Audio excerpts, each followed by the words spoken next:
Magandang araw, narito na ang mahahalagang balita mula dito sa PNA Headlines. Nakiisa si Pangulong Ferdinand R. Marcos Jr. sa pagdiriwang ng ika-74 na anibersaryo ng Department of Social Welfare and Development ngayong araw.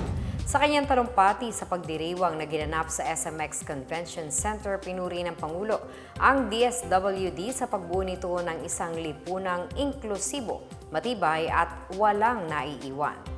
Nagpasalamat siya sa pagtugon ng ahensya sa pangangailangan ng mga pamilyang nasa laylayan at mga apektado ng sakuna.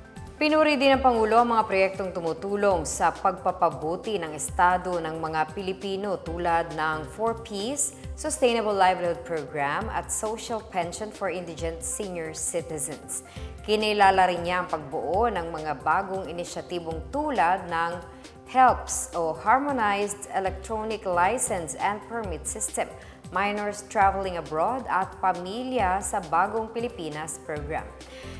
Aniya, refleksyon ng mga ito ng isang gobyernong nakikinig, tumutugon at lumalago para mapunan ang mga pangangailangan ng taong bayan. Hinimok naman ng Pangulo ang mga kawani at opisyal ng DSWD na maging handa sa mga makabagong hamon tulad ng climate change. Ipinanawagan niya ang pagsasagawa ng tuloy-tuloy na pagbabago sa pamamagitan ng malinaw na pagbuo ng mga oportunidad na pangmatagalan at nakapagpapaangat sa lahat tungo sa layunin ng bagong Pilipinas. Bubuksan na ng Commission on Elections ang enrollment para sa mga Pilipino sa ibang bansa na boboto sa pamamagitan ng internet voting para sa paparating na midterm elections. Simula sa ika-10 ng Marso, maaari nang mag-enroll sa Overseas Voting and Counting System. Pinapayuhan ng mga botante na mag-enroll gamit ang kanilang sariling mobile device, kung saan malalaman rin nila kung saan sila dapat magparehistro. May nakahandang official link mula sa COMELEC para sa pre-voting enrollment. Magbubukas ang enrollment hanggang ika-7 ng Mayo.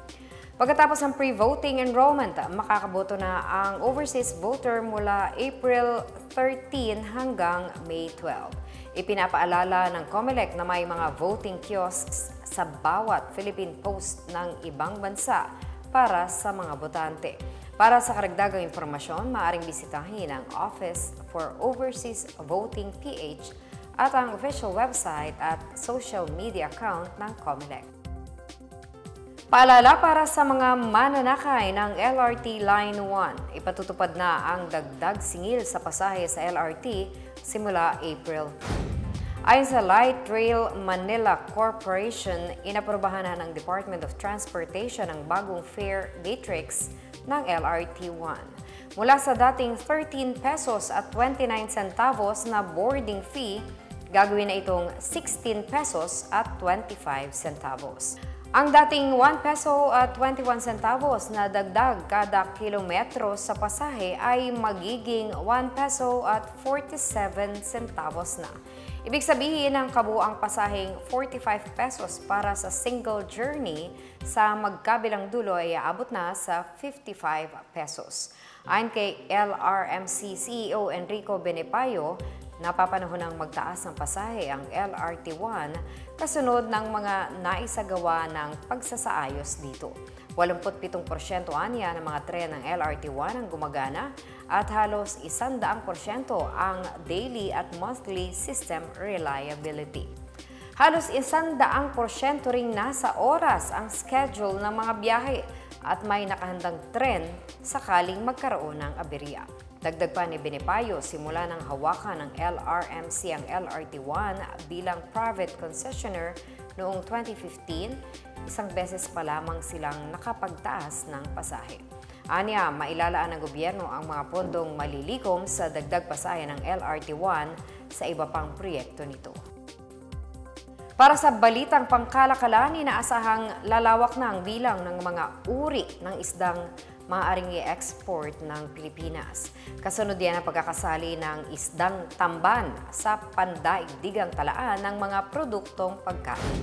Ayon sa Department of Agriculture, isinama na ng Codex Alimentarius Commission ang tamban sa talaan nito ng mga produktong pangisda. Ayon kay Agriculture Secretary Francisco Tiu Laurel Jr., malaking tulong ito para mapalago ang industriya ng pangisdaan sa bansa. Dagdag pa niya, kinilala ang tamban dahil sa pagkakahalin tulad nito sa mga kapwa lahi nitong sardinas at dahil sustainable ang supply nito. Nagpasalamat naman ang DA sa European Union sa suporta nito. Noong 2022, pangpito ang sardinas sa pinakamalaking bilang ng isdang iniluluwas ng Pilipinas. 12% ng mga export na sardinas ay dinadala sa Germany, the Netherlands at Espanya. Samantala, inikayat ni Ayala Corporation Chairperson Jaime Augusto Zobel de Ayala ang mga foreign investors, lalo na sa Estados Unidos, na mamuhunan sa Pilipinas at sundan ang potensyal na paglago ng ekonomiya nito. Sa kanyang talumpati bilang co-chair ng US-Philippine Society, sinabi niyang handa ang Pilipinas para sa mataas na level ng kalakalan sa rehiyon sa kabila ng mga hamong dulot ng sitwasyon sa buong mundo. Tiwalaan niya si Zobel sa 6% paglago ng ekonomiya, gayon din sa potensyal nito na lalong lumakas sa pamamagitan ng pagtutulungan ng gobyerno at ng pribadong sektor. Inaasahang aabot ang ekonomiya ng Pilipinas sa $855 billion sa taong 2035. Sa ibang balita, mapapabilang ng Pilipinas sa prestihiyosong Michelin Guide, ang talaan ng mga bukod-tanging restaurants sa buong mundo. Dumating sa Pilipinas ngayong araw ang mga eksperto mula sa Michelin Guide para suriin ang mga kainan sa iba't ibang bahagi ng bansa. Inaasahang mapapabilang sa 2026 edition ng Restaurant Guide ang mga kainan sa Metro Manila, Cebu, Pampanga, Tagaytay at maging sa Cavite. Ikinatuwa ng Department of Tourism ang pagkakapili sa Pilipinas para maging bahagi ng Michelin Guide. Ayon kay DOT Secretary Cristina Garcia Frasco, maiaangat nito ang pagkakakilanlan ng lutuing Pinoy at ng Pilipinas bilang isang global food destination. Naayon din anya ito sa estratehiya ng gobyerno na ibandera ang gastronomiya ng bansa para palakasin ang turismo. Pinuri naman ni Michelin Guide International Director Gwendol Pulenek ang malawak na kultura at tradisyon ng pagluluto sa Pilipinas na pinatingkad ng pagtanggap nito sa impluwensya ng ibang kultura. Inaasahang makikilala ng mas maraming bisita ang Pilipinas sa larangan ng gastronomic tourism. At yan ang pinakabago at pinakamahalagang balita sa mga oras na ito, hatid sa inyo ng PNA Headlines. Para sa iba pang mga balita at impormasyon, bisitahin ang aming webpage, pna.gov.ph o ang aming Facebook at text account na Philippine News Agency. Ipinapalabas din ang PNA Headlines sa Facebook page ng serbisyo. Mapapanood din ang PNA Headlines sa pamamagitan ng link sa website ng News and Information Bureau sa ilalim ng PNA News at sa YouTube account ng Philippine News Agency. Ako si Marita Muahe, ito ang PNA Headlines, naghahatid ng mga balitang nagbubuklod sa bagong Pilipinas.